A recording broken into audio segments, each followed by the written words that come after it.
Good morning. I know a long time no see, but no excuses. I'll try to be regular.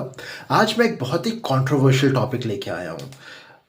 सुनो ज़रा, बाद में फैसला करना क्या करना है या क्या नहीं करना है. देखो, पूरी दुनिया हमेशा बोलती है म्यूचुअल फंड सही है, म्यूचुअल फंड सही है, पर क्या म्यूचुअल फंड सच में सही है? आज हम लोग देखेंगे उस बारे में. देखो, अब ये तो आपने देखा ही होगा कि अगर आप 10,000 पर मंथ डालोगे, 12% CAGR which is normal for 30 years, आपकी कॉर्पस हो जाएगी 3.5 करोड़. ठीक है, ये सही है. There is no mismatch in this, ये सही है. पर ऐसी बहुत सी चीज़ें हैं जो आपको नहीं बताई जाती, जो बताने के लिए मैं आया हूँ. सबसे पहले देखो, जो म्यूचुअल फंड हाउसेस है, ठीक है, वो फ्री में तो काम करेंगे नहीं. वो लोग एनुअल कमीशन चार्ज करते हैं, ठीक है, जो 1 से 2% होता है.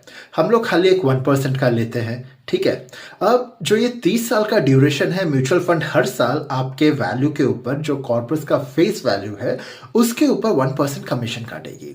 तो देखो, 30 साल में आपका टोटल कमीशन का वैल्यू आ जाएगा इतना. फिर उसके बाद अब आप समझ रहे होंगे कि चलो कमीशन कट गया, उसके बाद फिर भी अपने पास इतना तो है. नहीं, यही तो शॉक है. इसके बाद जब आप म्यूचुअल फंड सेल करोगे, तब आपको गवर्नमेंट को देना होगा LTCG, which is long term capital gain tax.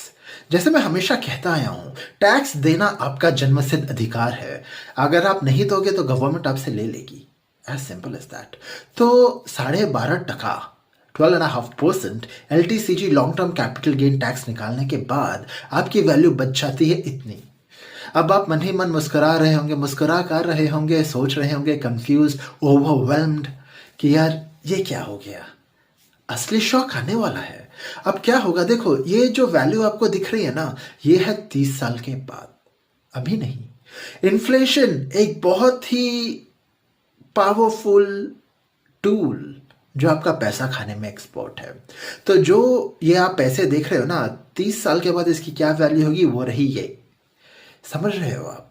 तो आपने पैसे डाले हैं इतने 30 लाख से समथिंग, उसकी वैल्यू 30 साल के बाद होती है इतनी. एज पर today's money comparatively purchase power parity. अब देखो, अब आप खुद समझ लो, क्या म्यूचुअल फंड सच में सही है?